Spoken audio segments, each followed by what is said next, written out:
नमस्कार शेतकरी मित्रांनो, सध्या हिवाळी अधिवेशनमध्ये एकच मुद्दा गाजत आहे, तो म्हणजे कांद्याच्या बाजारभावासंबंधी सर्व शेतकऱ्यांचे याकडे लक्ष लागून राहिले आहे की शासन यावर काय निर्णय घेईल। यासंबंधीचा आज हा व्हिडिओ असणार आहे, त्यामुळे हा व्हिडिओ अतिशय महत्त्वाचा आहे।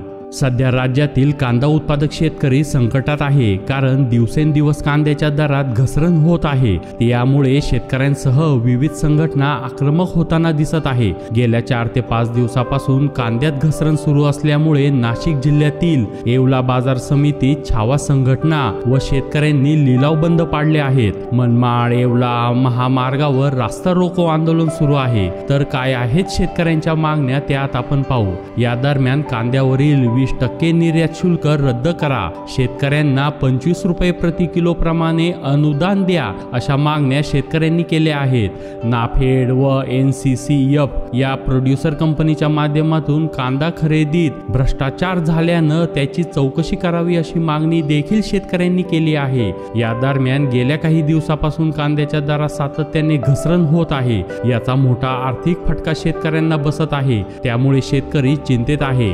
आधीच कांद्याचा उत्पादन खर्च वाढत असताना मिळणारा दर कमी असल्याची माहिती शेतकऱ्यांनी दिली आहे। या सर्वाचा शेतकऱ्यांना मोठा आर्थिक फटका।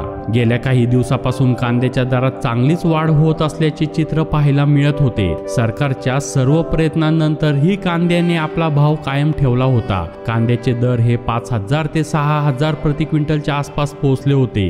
मात्र सध्या दरात घसरण होत असल्याचे चित्र पाहायला मिळत आहे। सरकारी यंत्रणांमार्फत कांद्याची खुलेआम विक्री होत असली तरी त्याचा पाठपुरवठा पुरेसा होत नाही। तसेच देशातील अनेक राज्यांमध्ये गेल्या महिन्याभरापासून सातत्याने किरकोळ दर 60 रुपये ते 80 रुपये प्रति किलो होते। मात्र सध्या कांदा 2000 प्रति क्विंटल ते 2500 रुपयाच्या आसपासच विकत आहे। तर काही ठिकाणी 1500 रुपयाच्या आसपास कांद्याचे दर हे घसरलेले आहेत। याचा मोठा आर्थिक फटका हा शेतकऱ्यांना बसत आहे।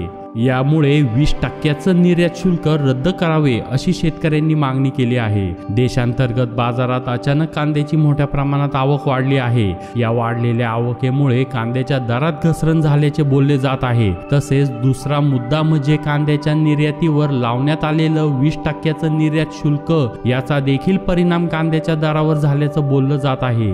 कारण निर्यात शुल्कामुळे कांदा बाहेरच्या देशात निर्यात करणे अडचणीचं होत आहे। त्यामुळे लवकरात लवकर कांद्यावर लावण्यात आलेले निर्यात शुल्क हटविण्यात यावे, अशी मागणी शेतकऱ्यांसह विविध शेतकरी संघटना करत आहे। त्यामुळे आता या हिवाळी अधिवेशनमध्ये शासन यावर काय निर्णय घेईल आणि शेतकऱ्यांच्या मागण्या कशा पूर्ण करेल, याकडे शेतकऱ्यांचे लक्ष लागून राहिले आहे। या संबंधीचे नवीन अपडेट जाणून घेण्यासाठी आताच या चॅनलला सबस्क्राईब करा आणि बेल आयकॉन क्लिक करा। धन्यवाद।